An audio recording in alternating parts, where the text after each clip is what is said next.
ሰላም ሰላም ሰላም ውድ የቻናሌ ቤተሰቦች እንዴት ናቸው? እኔ በጣም ደህና ነኝ። ዛሬ የሚገርም ፕሮጀክት ነው ማስጎበኛችሁ። የ130 ሚሊዮን ዩሮ አስገራሚ ፕሮጀክት እንጎበኛለን። በእርግጥ መስመሩን እንኳን እንዳስጎበኛችሁ የጠየቃችሁኝ በርካቶች ነበራችሁ። እንግዲህ እንደምታዩት ሜክሲኮ ጋርደን የተነሳ ነው።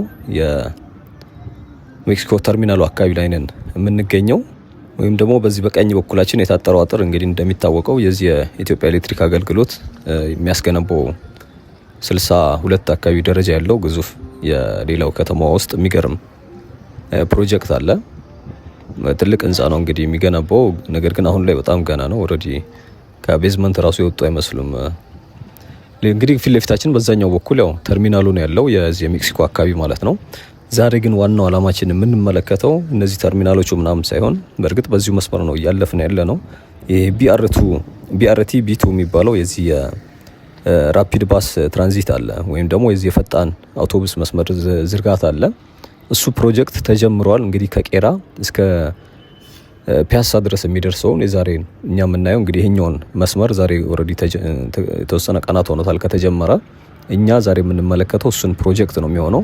እንደምታዩት ሜክሲኮ አካባቢ ላይ ነን ያለ ነው። ከሜክሲኮ ተነስተ እስከ ገነት ሆቴል ቡልጋሪያ ምናምን አሳየን የምትሉኝ ኮመንት ላይ ነበራችሁ ጥያቄዎች ወደ 3-4 ምናምን እንደዚህ የሚሉ ሪኩዌስቶች አይቻለሁኝ። እንግዲህ በዛው መስመር ነው የምናልፈው። እዚሁ መስመር ላይ ነው ያሉት ቡልጋሪያ፣ ገነት ሆቴል፣ ሜክሲኮ ኦልሬዲ የተነሳንበት ይኸው ሜክሲኮ ነው። ሶ እንግዲህ የአዳዲስ ቤተሰቦች ሰብስክራይብ እያደረጋችሁ የቆያችሁ ቤተሰቦችም ላይክ በማድረግ ቪዲዮውን ጀምሩት። እንደዚሁም ደግሞ ሀሳብ አስተያየታችሁን በማስቀመጥ ቻናሉም ገንቢ የሆኑ ሀሳቦችም ስጡት። እንደገና ደግሞ ተደራሽ እንዲሆን ብታግዙት ደስ ይለኛል። ስለዚህ የዛሬ ጉብኝታችን የዚህ የፈጣን መስመር አውቶቡስ ዝርጋታዎችን ነው የምንመለከተው። እጅግ በጣም አምቢሺየስ የሚባል አይነት የሚገርም ፕሮጀክት ነው እዚህ የተጀመረው። እንግዲህ ስለሱ በጣም ዲቴል መረጃዎች እሰጣችኋለሁኝ። በዛው ደግሞ የደረሰበት ፕሮግረስ እስከ ቡልጋሪያ ድረስ ዛሬ አብረን እንቆያለን ማለት ነው።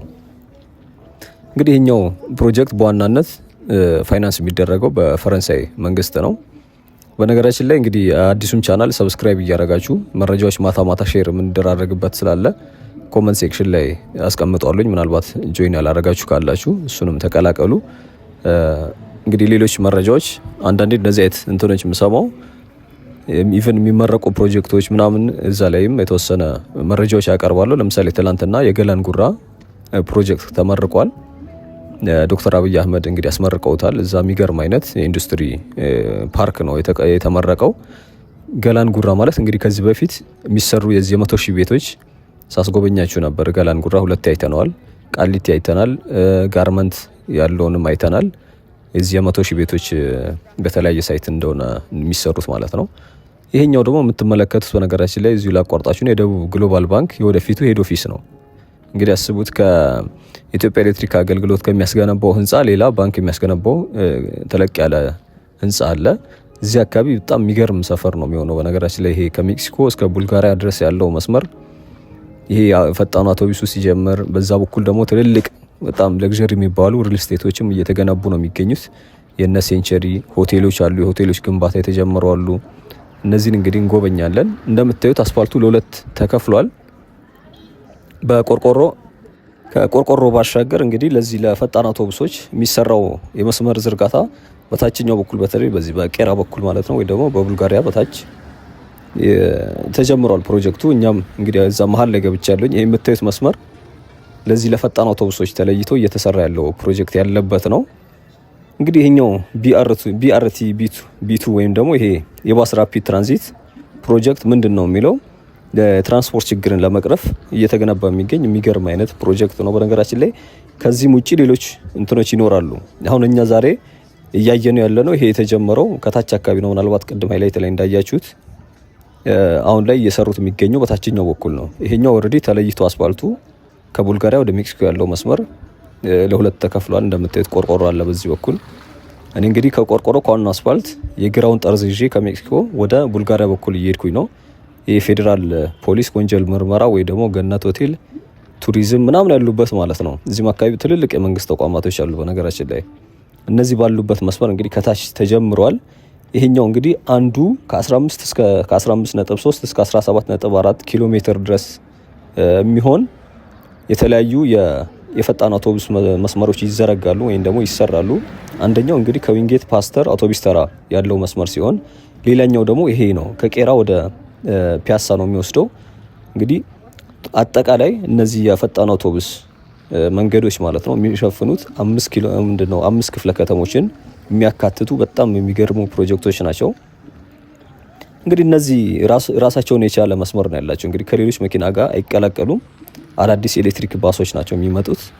እነዚህ ባሶች እንግዲህ እንደሚታወቀው አዲስ አበባ ውስጥ ከፍተኛ የሆነ የትራንስፖርት ችግር አለ። አሁን እንግዲህ አንዱ ማነቆ ልብ ብላችሁ ከሆነ 11 ሰዓት ጠዋት 2 ሰዓት ላይ ምናምን የምታዩት ሰልፍ የሆነ ሰላማዊ ሰልፍ ነው የሚመስለው አንዳንድ ቦታ ስትመለከቱ። ሁለተኛው ደግሞ ኢቭን ባሶች መጥተው ሰው የሚጋፋው ሰው ምናምን ስትመለከቱት በቃ ግድ ወደ ቤት ቶሎ መግባት ስላለበት ሩቅ መሄድ ሰው ምናምን ይኖራል። የባሱ እጥረት አለ፣ ካለፈኝ ሌላ አላገኝ ምናምን የሚለው ነገር አለ። እንደሚታወቀው ባቡሮች ቢኖሩም ችግሩን የተወሰነ ቢያቃልሉም ሙሉ ለሙሉ መቅረፍ አልቻሉም። ስለዚህ እንግዲህ እነዚህ አሁን አዲስ የሚሰሩት ባሶች ከአውቶቡስ ጋር በመሆን የከተማዋን የትራንስፖርት ችግር ለመቅረፍ ታቅዶ እየተሰሩ ያሉ ፕሮጀክቶች ናቸው። እንዳልኳችሁም የሚያካትቱት 5 ክፍለ ከተሞችን ይሆናል። እንግዲህ እነዚህ በ5ቱ ክፍለ ከተሞች መሀል ያለውን የማህበረሰብ አገልግሎት የሚሰጡ የባስ ተርሚናሎች ማለት ነው። እነዚህ ፈጣኖቹ እንግዲህ ወደ 20 የሚሆን በጣም ዘመናዊ ስቴሽን ይኖራቸዋል። እነዚህ ስቴሽኖች ደስ የሚለው ደግሞ ሌላው ለየት የሚያደርጋቸው አረጋውያንና የአካል ጉዳተኞችን በጣም ታሳቢ ያደረጉ እንደሆኑ ነው ቼክ ሳደርግ ያነበብኩት ማለት ነው። ሌላው ደግሞ የጥገና ማዕከላት በጣም ሞደርን የሆነ ዲፖ ይኖራቸዋል። ከዛ ውጪ ደግሞ እነዚህ አሁን እኛ እየድን እንደምትመለከቱት ይሄኛው መንገድ ጀስት ለባሱ ብቻ ሳይሆን የእግረኛ መንገዱም ልክ ኮሪደር ላይ እንደሚሰራው ሁሉ ማለት ነው ወክ ለማድረግም ምቹ እንዲሆን ተደርጎ ይሰራል ማለት ነው። እንግዲህ ከዚህ ባሻገር እነዚህ ወደ በአንዴ 5400 የሚሆን ሰው በአንድ መስመር ብቻ በአንዴ ማጓጓዝ ይችላሉ ነው የሚለው። እነዚህ አሁን ወደ አንድ አቅጣጫ ብቻ ሲሄዱ 5400 ሰው በአንድ አቅጣጫ ማስተናገድ ይችላሉ እነዚህ ስራ ሲጀምሩ ማለት ነው። እንግዲህ እነዚህ የኮሪደር አውቶቡሶች ሌላው ደግሞ ለየት የሚያደርጋቸው ልክ እንደ ገባሮች ይኖራቸዋል። ገባር ማለት ለምሳሌ ገባር ወንዝ ላይ ነው አርቃሉ ገባር ወንዝ እንደሚባለው ሁሉ ልክ እነዚህ ከመስመራቸው ያወጡን ባሶቹ ማለት ነው። የተዘረጋው መስመር አለ፣ በዛው መስመር ብቻ ወደዚህ ወደዛ መመላለስ ነው። በቃ 2 አቅጣጫ ማለት ነው። ጭነው ይሄዳሉ፣ ጭነው ይመለሳሉ። ሌሎች ደግሞ ከሌላው ከሰፈር ወይ ደግሞ ከአካባቢው ያለው ሰፈር ወደዚህ ወደ ተርሚናሉ የሚያመጡ ደግሞ ሌሎች ባሶች ይኖራሉ። ከዛ በኋላ ደግሞ የመጣውን ሰው ደግሞ መልሰው ወደ ለምሳሌ ጠዋት አንድ ሰው ከሆነ አካባቢ ኢቭን ከጎተራም በለው ወይ ደግሞ ከቄራ ለምሳሌ ይሄኛው ከቄራ ነው የሚነሳው። ከጎተራ አንድ ሰው ተነስቶ ወደ ቄራ መምጣት ይኖርበታል። ለምሳሌ ወደ ፒያሳ ሊሄድ ቢል ከጎተራ የመጣውን ሰውዬ እስከ ቄራ ድረስ የሚያመጣው ባስ የተለየ ነው። ከቄራ ደግሞ እስከ ፒያሳ ድረስ ደግሞ የሚወስደው ይሄ ዋናው የኮሪደሩ የፈጣኑ አውቶቡስ ይኖራል ማለት ነው። ስለዚህ 2 አይነት ባሶች ደግሞ ይኖራሉ ማለት ነው። እንግዲህ በፊት ላይ በናፍጣ እንዲሰሩ ታቅዶ እንደነበር ሰምቼ ብያለሁኝ፣ ቼክ አድርጌያለሁ። ከዛ በኋላ ግን ለዚህ ለአረንጓዴ አሻራውም ታሳቢ በማድረግ ወደ በኤሌክትሪክ የሚሰሩ እንደሆኑ ነው የሰማሁት። በእርግጥ እንደውም ጥሩ ነው። አሁን ላይ የቤንዚን ወይም ደግሞ የናፍጣ ችግር እንደምታዩት ነው። እጥረት በገጠመ ቁጥር ከሚቆሙ በኤሌክትሪክ መስራታቸው አሪፍ ነው። እንግዲህ ሌላው እዚህ አካባቢ ደግሞ ስለ እነዚህ ፕሮጀክቶች አንዱና ለየት የሚያደርጋቸው ደግሞ በጣም ዘመናዊ የሆነ ቴክኖሎጂዎች ይኖራቸዋል። ለምሳሌ አንዱ በእርግጥ ቅድመ ክፍያ ናቸው ባሶች። ታክሲ ነው ከገባችሁ በኋላ ነው የሚባለው። ቅድመ ክፍያ በካርድም ይሰራሉ፣ በትኬትም ይሰራሉ። ለምሳሌ አንድ ሰው ካርድ ይኖረዋል። ኢቭን አሁን ያሉት በነገራችን ላይ ቬሎሲቲ እንደዚህ አይነት አገልግሎት አላቸው።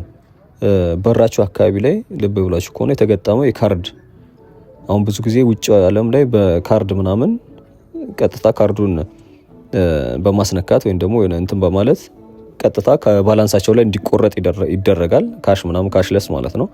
እነዚህም በተመሳሳይ ካርድ ይኖራቸዋል። ከዛ ካርድ ላይ ቀጥታ ቆርጣችሁ መግባት ነው። ትኬት ስጭኝ ትኬት አትስጠኝ የሚባል ነገር አይኖርም ማለት ነው። እንደገና ደግሞ ለትኬት ለመቁረጥ ወረፋ ምናምን አይኖርም። ይሄ ደግሞ ሌላው ትራንስፖርቱን ቀልጣፋ ለማድረግ በነገራችን ላይ በገነት ሆቴል አካባቢ ያለፍና ያለ ነው ቱሪዝም እንደምትመለከቱት ነው ያለፍነው። የፌዴራል ፖሊስ የወንጀል ምርምር ችሎት ምንድነው የፌዴራል ፖሊስ የወንጀል መምሪያ ክፍል ነው። እንግዲህ የሆነ ሰው በብዛት ምንድነው ባንክ ላይ ያጭበረበሩ ሰዎች ምናምን እንትኖች ይከታተላሉ። መጭበርበር ሲደርሱ ምናምን መከታተያ አንዱ እንትናቸው እዚህ ነው ያለው። ይሄኛው ደግሞ የቱሪዝም ማስተማሪያ ነው። እንግዲህ እንደሚታወቀው በመንግስት ስር ያለ ነው። በነገራችን ላይ እዚህ እንትን ጋር ነበሩ ምንድነው የሚባለው እዚህ ለገሃር ፕሮጀክት ጋር ያለበት ፊት ለፊት አካባቢ ወይ ደግሞ አሁን አዋሽ ባንክ መስሪያ ቤቱ አዲሱ መስሪያ ቤት የሚገነባበት እዛች ጋር የተከፈተች መንገድ አለች። ልብ ብላችሁ ከሆነ ከታችኛው ከቡናና ሻይ ከዋናው በር ወደ ዋቢ ሸበሌ አድርጎ የሚወስድ መንገድ የተከፈተች ትንሽ መስመር አለች። እዛች ቦታ ላይ እነዚህ የቱሪዝም እንትኖች ነበሩ። ማስተማሪያ አንዱ ቢሮአቸው እዛ ጋር ነበር። አይ ቲንክ በኮሪዶሩ ተነስቷል መሰለኝ። አሁን እዛ አካባቢ የፓርኪንግ ስፍራዎች ምናምን አይቻለሁኝ። ደብረ ወርቅ ጋር ማለት ነው ባጭሩ፣ ደብረ ወርቅ ፊት ለፊት ላይ። ወደ ፕሮጀክታችን ወደ ዛሬው ስንመለስ እንዳልኳችሁ የመረጃ ሰሌዳ ደግሞ ሌላው ለየት የሚያደርጋቸው የመረጃ ሰሌዳ አላቸው። እነዚህ የመረጃ ሰሌዳ ለምሳሌ ቀጣዩ አውቶቡስ በስንት ደቂቃ ሊደርስ እንደሚችል የሚያሳዩ ስክሪኖች ይኖራቸዋል። ይሄ ደግሞ አሁን የኮሪደር መስመር ላይ ባለፈው የዚህ የጫካ ፕሮጀክት ምናምን ስናይ እዛ አካባቢ የተገጠሙ በጣም ስማርት የሆኑ ኤልዲ ስክሪኖች አሉ። እነዛ ስክሪኖች አንደኛው ላይቭ የሚከናወኑ ኢቨንቶች ማሳየት እንደሚችሉ ልክ አሁን ለምሳሌ ብዙ ኮሪደር መንገድ በተሰራባቸው ያሉ ስክሪኖች ልብ ብላችሁ ከሆነ የምርጫ ቅስቀሳ ያደርጋሉ ወይም ደግሞ የምርጫ ሰዓት እንደሆነ ስለመምረጥ ምናምን ሜሴጆች ይተላለፉባቸዋል። ልክ አሁን እዛ ጫካ ላይ ያለው ባለፈው እንደነገርኳችሁ የቆያችሁ ቤተሰቦች በእርግጥም ታስታውሳላችሁ። ስለ ጫካ ፕሮጀክት ማፕ ለምሳሌ ወዴት ሊሄድ የሚለውን በቀጥታ እዛው ከመገናኛ ወደ ጫካ አድርጋችሁ ስትሄዱ እዛው ስክሪኖቹ ያሳዩአችኋል። ሁለተኛ ደግሞ እንዳልኳችሁ እነዛ ስክሪኖች በጣም ሃይ ኳሊቲ ያላቸው የካሜራዎች አሏቸው። የትኛውንም ነገር ኮንትሮል ማድረግ እንደሚቻል እዛ አካባቢ የሚደርሱ ነገሮች ምናምን ማለት ነው። ወደዚህ ወደ ባሶቹ ስንመጣ በተመሳሳይ አንደኛው ባስ ምን ያክል ደቂቃ ሊቆይ እንደሚችል ለምሳሌ አንደኛው ሞላ ወይም ደግሞ እስኪ በቀጣዩ ሊሄድ የሚጠብቀውም ሰው አለ ካላችሁ በምን ያክል ደቂቃ ውስጥ ሊደርስ እንደሚችል የሚያሳይ ስክሪኖች አሏቸው። እንግዲህ ከዚህ ከካርድ ክፍያው ምናምን በተጨማሪ ማለት ነው።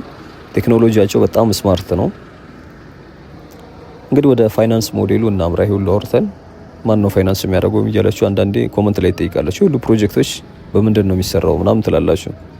ይሄኛው እንትን 85 ሚሊዮን ዩሮ የፈረንሳይ መንግስት ብድርም ድጋፍም በያዘ ፓኬጅ ያሉት ማለት ነው። ቀስ ተብሎ የሚከፈል ብድር እንደዚሁም ደግሞ ድጋፍም ጭምር የያዘ 85 ሚሊዮን ዩሮ የፈረንሳይ መንግስት እንትን ይለዋል። መጨረሻ ላይ የፕሮጀክቱ እንትን የተሰቀለ ሰሌዳ አለ። ምናልባት እስከዛ ድረስ የምትቀጥሉ ፋሚሊዎች ካላችሁ የሱን አሳያችኋለሁ። እዚሁ ፕሮጀክት ላይ ዋናው መነሻው አካባቢ የተለጠፈ ሰሌዳ አለ። ስንት ቀን እንደሚፈጅ ኮንትራክተሮቹ፣ ተቆጣጣሪዎቹ፣ የገንዘቡ ፋይናንስ ሞዴል ምናምን ዲቴል አለ በትልቁ ሰሌዳ እንትን የተባለ። ምናልባት ደግሞ ወደ ቄራ ወይ ወደ ሜክሲኮ ደግሞ ከመጣችሁ ማየትም የምትችሉበት እዚህ አዲስ አበባ በተለይ ያላችሁ ቤተሰቦች ወይ ደግሞ ቀረብ ያላችሁ ካላችሁ ማየት ትችላላችሁ። ነገር ግን ዲቴሉ ይሄንን ነው የሚመስለው። እንግዲህ ሌላው የዚህ አፍሪካ ዩኒየን ዋናው መስሪያ ቤት ያለበት አቅራቢያ እንደሆነ ይታወቃል። ይሄ የቡልጋሪያው መስመር መንገድ ማለት ነው። ሁለተኛው ደግሞ ምናልባት የሆነ ሰዓት ሚዲያውን ተቆጣጥሮት የነበረው በተለይ በፊት የቀድሞ ከንቲባ ኢንጂነር ታከለ ኡማ እያሉ እዚህ አንድ መስጊድ ቦታ የተሰጠ ነበር። በተለይ ደግሞ ከውጪ ለሚመጡ የተለያዩ አፍሪካ ሀገራት በተለይ ከአረቡ ዓለም ምናምን የሚመጡ ብዙ ዲፕሎማቶች ምናምን አሉና ለነሱም የሚሆን የሚመጥን እዚህ አካባቢ መስጊድ የለም ተብሎ አንድ የተሰጠ ቦታ እንዳለ ይታወቃል። እንግዲህ ያ ማለት የነጃሺ መስጊድ ፕሮጀክት ማለት ነው። እንግዲህ ስለሱ ዲቴል እንትን አላላችሁም ቅድም ሃይላይት ላይ ያያችሁት ማለት ነው። በዚህ ጋር ነው የምናልፈው። እዚሁ መስመር ላይ ነው ያለው። ሌላው እንግዲህ ትልልቅ ሆቴሎች ግንባታዎች አሉ። ኢቨን አሁን እዚህ ፊት ለፊት በግራ በኩል የምትመለከቷቸው እየተገነቡ የሚገኙ የሴንቸሪ ሞል ነው አይደል? ብዙዎቻችን የምናውቀው የሴንቸሪ ሪል ስቴት እዚህም እየተገነባ ይገኛል። የነቴም ሪል ስቴቶች፣ በርካታ ሪል ስቴቶችም በዚህ መስመር እንግዲህ እየወጡ ነው ያሉት። እንግዲህ ሰፈሩን እንደምታዩት እዚህ ጋር አሁን በግራ በኩል ይሄ ቤት በጣም ያረጁ ምናምን በርካታ ቤቶች ነበሩ ነው ያስታውሳለሁ በፊት ላይ። አሁን እዚህ ጋር ራሱ አንድ ፕሮጀክት ተጀምሮ አይቻለሁኝ። እንግዲህ ፊት ለፊት የምታዩት የአፍሪካ ህብረት ህንፃ ነው። ይሄኛው ቦታ ባዶ ነበር ኢቭን ቅርብ ቀናቶች። አሁን ላይ ግንባታ እየተጀመረ ነው የሚገኘው። እዚህ ቦታ መቼም ክፍት ሆኖ ባዶ ሆኖ ይቆያል ተብሎ አይታሰብም።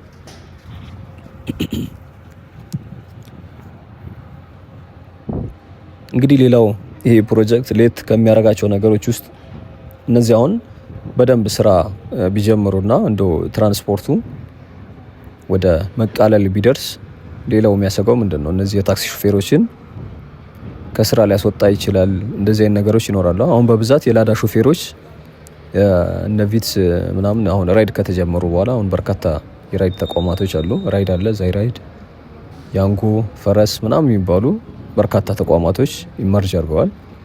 የነሱ መምጣት ደግሞ በተለይ ለላዳ ሹፌሮች የተወሰነ ገበያቸውን ቀንሶባቸዋል እና ደግሞ በእርግጥም ይቀየራሉ ተብሎ የሆነ ሰዓት እንደዚህ አይነት ነበር። ግን ሚዲያ ላይ በቅርብ ግን ዜና እየሰማን ነበር። አይ ቲንክ በህጎች አዳዲስ በወጡ ህጎች ኢሹ ምናምን መሰለኝ ተቋረጠ የሚለው መኪኖች የመጡ እነዚህ ላዳዎችን ለመተካት ጅቡቲ የደረሱ መኪኖች እንዳሉ በቅርቡ ሚዲያ ላይ ሰምቻለሁኝ። የተቀየረላቸውም አሉ፣ ያልተቀየረላቸውም በርካታ የነዚህ የላዳ ሹፌሮች ስቲል የሚጠብቁ እንዳሉ፣ እንደዚሁም ደግሞ ሙሉ የሚጠበቅባቸው ክፍያም ያልከፈሉም እንዳሉ ሚዲያ ላይ እየተወራ ነበር። ለማንኛውም ስለሱን ተወውና ወደ ዛሬው ፕሮጀክት ስንመጣ እንግዲህ አስፈጻሚ አካላት የምንላቸው ኦልሬዲ ስለ ፋይናንሱ አውርተናል። ሌላው እንግዲህ 85 ሚሊዮን ዩሮ በፈረንሳይ ድጋፍ ብቻ ሳይሆን የአዲስ አበባ ከተማ አስተዳደርም ድጎማ እንደሚያደርግበት እዚሁ የፋይናንስ ሞዴሉ ላይ ማለት ነው። በድጋፍ ወይም ደግሞ በብድር ብቻ ሳይሆን የከተማዋም ኢንቨስት ታደርጋለች እዚሁ ፕሮጀክት ላይ ማለት ነው።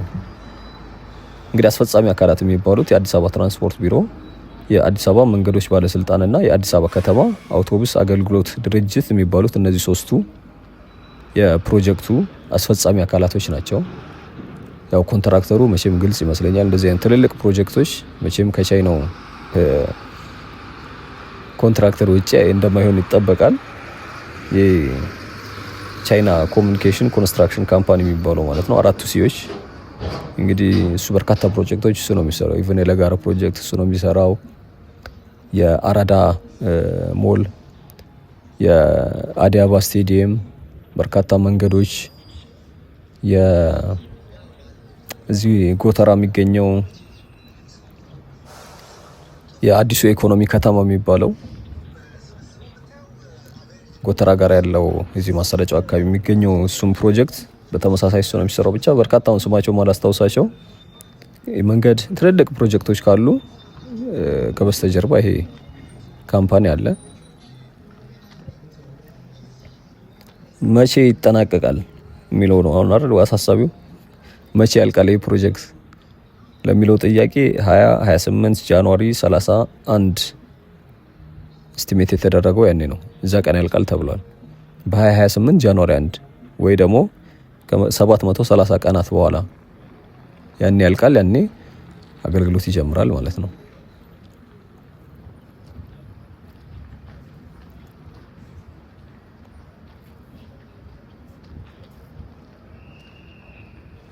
እንግዲህ ሌላው ሆቴሎች የሚገነቡ አሉ ብያቸዋለሁ። በዚህ በተለይ በዚህኛው መስመር አሁን ክፍት የሚባል ቦታ በቃ አጠብቁ። እዚህ መስመር ላይ ከህንፃዎች ከሆቴሎች እንደዚሁም ደግሞ ከትልልቅ ሞሎች ውጪ እንግዲህ ሴንቸሪ ሞል ያልኳቸው የምትመለከቱት ነው፣ ግንባታ ላይ ይገኛል። ሴንቸሪ ሪል ስቴት ይቅርታ፣ ከሞሉ ጋር ተመሳሰለብኝ። አይ ቲንክ ሁለቱም ግን በአንድ ካምፓኒ ስር ያሉ ናቸው። ያው ሞሉ እንደምታውቁት እዚህ ከመገናኛ ወደ ጉርድ ሾላ ስትሄዱ ሴንቸሪ ጋር ይባላልና በጣም ግዙፍ ሞል አለ። ልክ እንደ ኤድና ሞል እንደሚባለው ሁሉ እዛ አካባቢ ደግሞ ሴንቸሪ ሞል ጋር ይባላል። እንግዲህ እነዚህ አውቶቡሶች ፕሮጀክት በጣም የሚገርም ነው በነገራችን ላይ። በተለይ ደግሞ ኢቭን አቅጣጫቸው ተቃራኒ ነው። አሁን ለምሳሌ ከሳሪስ ወይ ደግሞ ከቃሊቲ አንድ ሰው ተነስቶ ወደ መርካቶ ሊሄድ ቢል ባቡሩን መጠቀም ይችላል። በእርግጥ ባቡሮቹ አሁንም ችግሮች አሉበት። በፊት እንደተባለው በተወሰነ ደቂቃ የሚወጡ አይደሉም። ሁለተኛ ደግሞ ኢቭን ለጥገና እንኳን ቶሎ ይበላሻሉ። ጥገና ለማድረግ ደግሞ ትንሽ አዳጋች የሆኑ ነገሮች አሉ። ከዚህ በፊት እንደው ሚዲያ ላይ እንደሰማሁት ኢቭን የጥገና ማቴሪያሎቹ ኢቭን ብዙ ነገሮቹ አሁንም በቻይናዎቹ የእነሱ እርዳታ የሚፈልግ ስለሆነ ለዛ መሰለኝ እንደተፈለገው ወይ ደግሞ በተፈለገው መጠን በሚጠበቀው መጠን አገልግሎት መስጠት ያልቻሉት። ሁለተኛ ደግሞ ያው የሰው ቁጥር ይጨምራል በየሰዓቱ እነዚህ አገልግሎት ፈላጊ ማለት ነው። ሁለተኛ ደግሞ ኢቭን ታክሲ እንኳን ቢኖር አሁን የታክሲ ዋጋ ትንሽ ከበድ እያለ ስለሆነ በተለይ አነስተኛ ደሞዝ ላለው ማህበረሰብ ምናምን ከባድ ነው የሚሆነው። የነዚህ እንትን ግን ኦልሬዲ አንዴ ከቆረጣችሁ በቃ ሴፍ ነው። ያን ያክልም አይሆንም ኮስታቸው። አሁን እነ ቬሎሲቲ ምናምን እኔ እመለከታለሁ በርካታ ሰው ሲያስተናግዱት ያላችሁ። በዛ ላይ ደግሞ ቁጥራቸውም ብዙ ነው። እንደዛም ሆኖ ግን ታክሲ ሰልፎች እንደውም አሁን ላይ ብዙ ይሄ ምንድነው ቢጫዎቹ የከተማ አንበሳ አውቶቡሶች ማለት ነው የነሱ ቁጥር እንደውም እየቀነሰው ላይ ይመስላል። ያን ማለት ላይሆን ይችላል ካየነው አንፃር ሊሆን ይችላል። ግን በርካታ እንትኖች አሁን አገልግሎት የሚሰጡት የነዚህ ቬሎሲቲ የሚባሉትን ትመለከታላችሁ። አሁን ታክሲ የበዛባቸው አካባቢ ሲጭኑ እነሱ በብዛት ይታያሉ። እንግዲህ ፕሮጀክቱ አሁን ላይ እንደምትመለከቱት ያን ያክል እንትን የለውም፣ ቁፋሮ ላይ ነው። ገና አዲስ ነው የተጀመረው ብያቸዋለሁ። ያው እንደምታዩት ነው 4 ሲያዎች ያሉላችሁ ፈጣን አውቶቡስ መንገድ ግንባታ ፕሮጀክት ወይም ቢቱ ይላል።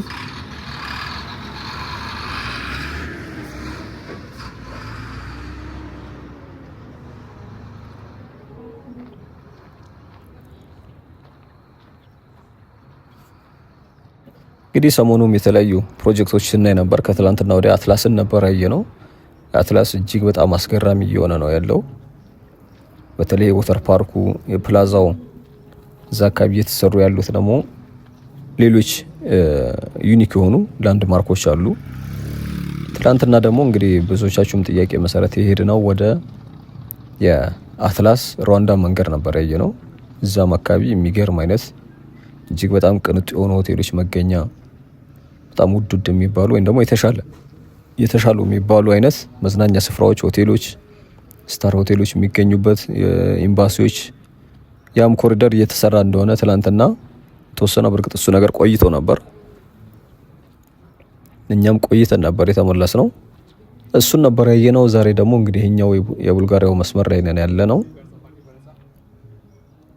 መቼም የት ነው የሚገኘው የሚለውን አልጠቆምኳችሁ። እንደምታውቁት ከሜክሲኮ ነው የተነሳ ነው። ከሜክሲኮ ወደ ቄራ እየሄድን ስለሆነ ሜክሲኮንም ማያውቅ ሰው አይኖርምና እንደው ጭራሽ አዲስ አበባ መጥቶ ማያውቅ ሰው ካልሆነ በስተቀር መገናኛ ሜክሲኮ አዲስ አበባን የሚያውቅ ሰው በደንብ ያውቃል። በነገራችን ላይ ህዝቡ ሜክሲኮ አካባቢ የምታዩት ከመገናኛ ብሷል። ትላንትና ኢቭን ወደዚህ ስመጣ ቀን ላይ ያለው ህዝብ እንዳይመስላችሁ። ግን እንደዛም ሆኖ ጥሩነቱ ተርሚናሎች የተሰሩ አሉ። እነዚህ የታክሲና የባስ በርካታ ተርሚናሎች አሉ በየመስመሩ ማለት ነው። አሁን እኛ እየሄድን ከነበረበት በተቃራኒ ደግሞ የዚህ የሳር ቤቱ የአፍሪካ ዩኒየን ዋናው መግቢያ ያለ ወይም ደግሞ ከፌዴራል ፖሊስ ዋናው መስሪያ ቤት ጎን አንዱ ወደ ሳር ቤት መካኒሳ የሚወስደው ሲሆን ሁለተኛው ደግሞ የዚህ ሌላኛው የዋናው በዚህ በኩል የአፍሪካ ህብረት ዋናው ህንጻ ባል ያለበት መስመር አለ። የቡልጋሪያ አንደኛው በዛኛው በኩል መስመር ማለት ነው። ሁለተኛው ይሄ ቄራው መስመር ላይ ነን። እንግዲህ ይሄም የምታዩት ነው። በነገራችን ላይ ያው መስጊዱ ይሄ የምትመለከቱት ነው። ቀደም ያልኳችሁ በታከለው ጊዜ ተሰጥቶ የነበረው አይ ቲንክ ፕሮጀክቶች ዲዛይን የተለያየ ጊዜ ሶሻል ሚዲያ ላይ ይወራ ነበር። እንትን ኡስታዞችም እንትን እንደወጣ ምናምን ይገልጹ ነበር። አይ ቲንክ የሆነ ሰዓት እንደውም ምን ሰምቼ ነበር ጨረታ ወጥቶ ይሄ ዲዛይኑ ምናምን ማለት ነው አሸናፊ ተሸልመዋል ምናምን ተብሎ ነበር። ከዛ ፕሮጀክቱ ይጀመራልም እየተባለ ይገኝ ነበር። ባለፈው ደግሞ ትዝ የሚላችሁ ከሆነ እንትን አስጎብኝቻችሁ ነበር። እዚህ ስቴዲየም ጋር የነበረው መስቀል አደባባይ ጋር የነበረው የኢፍጣር ነበረ ረመዳን ላይ ማለት ነው። እዛ ላይ ይሄ አሁን ኖርማል መስጊዱን ነው እያያችሁ ያላችሁት፣ ጊዜያዊ መስጊዱ ማለት ነው። ፕሮጀክቱ ምናልባት በዚህኛው በኩል እየታየኝ ያለ ነገር የለም። ከበስተጀርባ የተጀመረ ፕሮጀክት ካለ አላቅም። ግቢው ይሄ የምታዩት ነው። ወደ ታች ወረድ ይላል የተወሰነ ቆርቆሮ ምናምን እንደምታዩት ማለት ነው። እና ግንባታ አይ ቲንክ ይሄ ፋይናንስ የሚያደርግ አካል እጥረት ገጠመው ይመስለኛል። የሀገር ውስጥ ባለሀብቶችን እያነጋገረን ነው።